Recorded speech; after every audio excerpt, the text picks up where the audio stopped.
Gold, trusted gold buyers. మీరు తాకట్టు పెట్టిన బంగారాన్ని విడిపించి ఈ రోజు ఉన్న మార్కెట్ ధరకు కొనబడను. అయితే అదే స్టేజ్ మీద మీరు మాట్లాడేటప్పుడు కల్కి అని చెప్పి ఒక సినిమాని నేరుగా ప్రస్తావించారు. అయితే నేను ఓపెన్గా అడుగుతున్నాను, తెలుగు సినిమా పరిశ్రమలో పౌరాణికాల్లో విలన్ రోల్స్కి ఒక గ్లామర్ తీసుకొచ్చిన నటుడు సీనియర్ ఎన్టీఆర్ మాత్రమే. రావణ బ్రహ్మ క్యారెక్టర్ కానీ, లేదా కర్ణుడి క్యారెక్టర్ కానీ, దుర్యోధనుడి క్యారెక్టర్ కానీ, వీటన్నిటికి కూడా ఒక గ్లామర్ అద్ది వాటిని జస్టిఫై చేసిన వ్యక్తి ఆయన సినిమా పరంగా. మీరెందుకు అదే స్టేజ్ మీద ఎన్టీఆర్ పేరు కానీ, ఎన్టీఆర్ గారి సినిమా పేర్లు కానీ ప్రస్తావించలేకపోయారు? అప్పటి ఎన్టీఆరే కాదు, నేను సినిమా పేరు ప్రస్తావించాను కానీ ప్రభాస్ అన్న పేరు కానీ ఆ సినిమాకి సంబంధించిన ఎవరి పేరు ప్రస్తావించలేదు. ఎందుకంటే నా వ్యతిరేకత వ్యక్తిత్వం మీద కాదు కదా, ఆలోచన విధానం మీద. అప్పటి ఆ సినిమా దర్శకులు, ఇప్పటి ఈ సినిమా నిర్మాతలు కర్ణుడి పాత్ర గురించి చేసిన ఒక్క దానవీర సూరకర్ణే కాదు, కొన్ని సినిమాలు కూడా ఉన్నాయి. అలాగే ఇప్పుడు ప్రస్తుత కాలంలో కల్కి ఒకటే వచ్చింది కాబట్టి అవన్నీ చెప్పాను తప్పితే వ్యక్తుల పేర్లు చెప్పలేదు. ఎందుకంటే ఎన్టీఆర్ గారికి నేను అభిమాని కాకపోలేదు కదా. ఆయన అందం, ఆయన వర్చస్సు, ఆయన ఆంగికం, వాచకం, ఆహార్యం అన్నీ ఇష్టమే నాకు.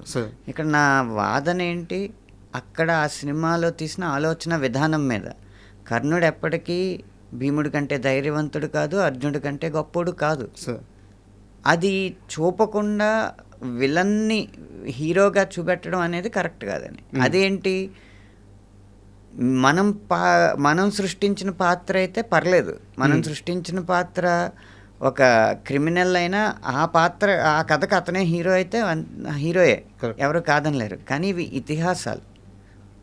ఇతిహాసాలని ఒకరు మన ప్రాచీన చరిత్రని ఇతిహాస రూపంలో రాసినప్పుడు వీలైతే అదే తీయాలి. కానీ ఈ సినిమాకు బాగుంటుందని చెప్పి ఒక పాత్ర యొక్క తీరుతెన్నుల్ని మార్చేయకూడదు. సార్, అంటే ఈ ప్రశ్న ఎందుకు అడిగానంటే, కొంతమంది ఇలా ఇంటర్వ్యూ జరుగుతున్నప్పుడు మిమ్మల్ని ప్రశ్నలు అడగమని చెప్పి సోషల్ మీడియాలో క్వశ్చన్ చేశాను. వాళ్ళు అడిగింది ఏంటంటే, కల్కి సినిమా ప్రస్తావన తీసుకొచ్చిన అనంత శ్రీరాము దానవీర సూరకర్ణ ప్రస్తావన ఎందుకు ఎత్తలేదు అదే స్టేజ్ మీద అని చెప్పి అడిగారు అనమాట. అప్పటి ఆ సినిమా అన్నాను కదా, పోనీ దానవీర సూరకర్ణ అన్న పేరు ఇప్పుడు నేను ఉచ్చరించడానికి ఏమీ భయపడలేదు కదా. దానవీర సూరకర్ణలో కూడా మూల భారతాన్ని వక్రీకరించేసిన సన్నివేశాలు ఉన్నాయి, అందులో ఏమాత్రం సందేహం లేదు సార్. అండ్ మీ రచన శైలి గురించి వస్తే, అంటే ఒక్కొక్క అభిమానికి కవి ఒక్కో రకంగా అర్థమవుతారు. ఇప్పుడు నాకు అనంత శ్రీరాము అంటే నేను ముద్ర వేయట్లేదు, మీ సాహిత్యంలో నాకు భావకవిత్వం ఎక్కువగా కనిపిస్తుంటుంది. ఒక దేవులపల్లి కృష్ణశాస్త్రి గారు రాసిన కృష్ణపక్షం కానీ, దాంట్లో ఉండే ఆ ఎక్స్ప్రెషన్స్, అలాంటి ఒక ఎక్స్ప్రెషన్స్ అంటే కొత్త బంగారు లోకంలో బొగ్గని పెదవి తాకిన చోట అని చెప్పేసి ఒక ఎక్స్ప్రెషన్ ఉంటుంది. అలాగే యానిమల్ మూవీలో సముద్రాల కన్నా సొగస్సెంత లోతే ఈదుతున్నా ముంచేస్తుంది అని చెప్పేసి ఇలాంటి ఒక ఎక్స్ప్రెషన్ పడినప్పుడు యాక్చువల్గా దేవులపల్లి కృష్ణశాస్త్రి గారి రచన, అద్భుతమైన రచనని చాలామంది గుర్తుపెట్టుకోలేకపోయారు. అద్భుతమైన పాటలు రాశారు ఆయన. నాకెందుకో ఈ తరంలో అలాంటి ఒక అద్భుతమైన భావకవిత్వం చెప్పగల సినిమా కవి మీరు అనిపిస్తారు. నా అభిప్రాయాన్ని కరెక్ట్ అంటారా? అంటే ఆయన ప్రభావం మీ పైన ఏమైనా ఉందా? సందర్భాన్ని బట్టి భావకవిత్వం అవుద్దా, అది లేకపోతే అభ్యుదయ కవిత్వం అవుద్దా అనేది సినిమా కవికి ముద్ర పడడానికి కష్టం అండి. అంటే మీరు రై రై రారా పాట ఉంది, అది అభ్యుదయ కవిత్వం. అవును, ఆ సందర్భం అది. కాబట్టి ప్రేమ పాటకు వచ్చేటప్పటికి భావుకతే ప్రేమకు అందం కదా. లేకపోతే నువ్వంటే నాకు ఇష్టం, నేనంటే నీకు ఇష్టం తప్ప ఇంకేం ఉండదు కదా ప్రేమలో. ప్రకృతిలో ఉన్న రకరకాల అంశాలను తీసుకుని వాటిని పోలికలు చేసి ఉన్న భావాన్ని లేకపోతే ఉన్న దృశ్యాన్ని వాటితో పోల్చి రాయడమే భావకవిత్వం. అది ప్రేమ పాటలకి ఎక్కువ ఉంటుంది కాబట్టి నేను రాసిన ఎక్కువ ప్రేమ పాటల్లో మీకు భావకవిత్వం కనిపించి ఉండొచ్చు. మీ శైలి ఏమంటే ఏం చెప్తారు సార్? అసలు అనంత శ్రీరాము ఇక్కడ చాలా స్ట్రాంగ్, లేదా ఇది నా జోను అని మీరు చెప్పగలిగేది ఏంటి? నా శైలి ఏంటంటే, ఇప్పుడు ఎక్కువ ట్యూన్లకి రాసే సంస్కృతి కాబట్టి ట్యూన్కి రాసినప్పుడు నేను రాస్తే దీర్ఘంలాగా హ్రస్వంలాగా వినిపిస్తుంది. అలాగే ట్యూన్కి అడ్జస్ట్ చేయడానికి అన్నట్టు గ్రాంధిక భాషలో వ్యాకరణం ఉండదు. మామూలు వాడుక భాషలోనే వ్యాకరణం ఉంటుంది. అది చెప్పడానికి చాలా సులువు కానీ అది సాధనలో పెట్టడం చాలా కష్టం. అంటే నిజంగా నేనైనా ఇలా నీ జతలో ఉన్నా అనేది మాట్లాడినట్టు ఉంటుంది, కానీ ఆ ట్యూన్కి అది తట్టడం కష్టం. అందుకే చాలామంది చేసింది అన్న లెంత్ లేక చూసే ఇలాంటివి పెడతా ఉంటారు కదా. నాకు ఇవి చాలా తక్కువ వస్తాయి నా పాటల్లో.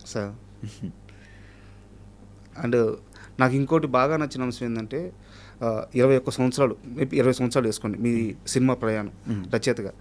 సో నెంబర్ పరంగా చూసుకుంటే ఏ సంవత్సరం కూడా ఒక 60 పాటలకి 50 నుంచి 60, 70 పాటలు ఏ సంవత్సరం కూడా మీకు నెంబర్ తగ్గలేదు, మీ స్పీడు తగ్గలేదు. అంటే వచ్చిన సక్సెస్ని అలాగే నిలబెట్టుకుంటూ కాన్స్టెంట్గా స్థిరంగా వస్తున్నారు అనమాట.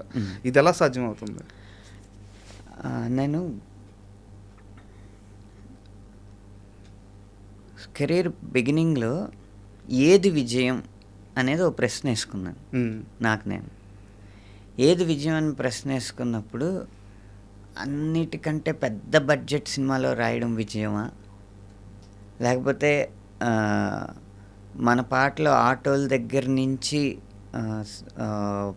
సంతల్లో లౌడ్ స్పీకర్స్ వరకు మోగడం విజయమా, లేకపోతే ప్రతి ఒక్కరూ తన ప్లేలిస్ట్లో మన పాటలు పెట్టుకుని పడుకునేటప్పుడు వినడం విజయమా?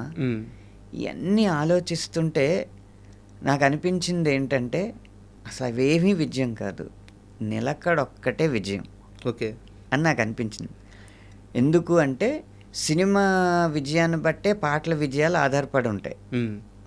మన హిట్ సినిమాలో ఇప్పుడు మీరు రాగానే పెద్ద సినిమా గురించి, పెద్ద పాటల గురించి ఊసెత్తినందుకు పెద్ద హిట్ అయిందనే.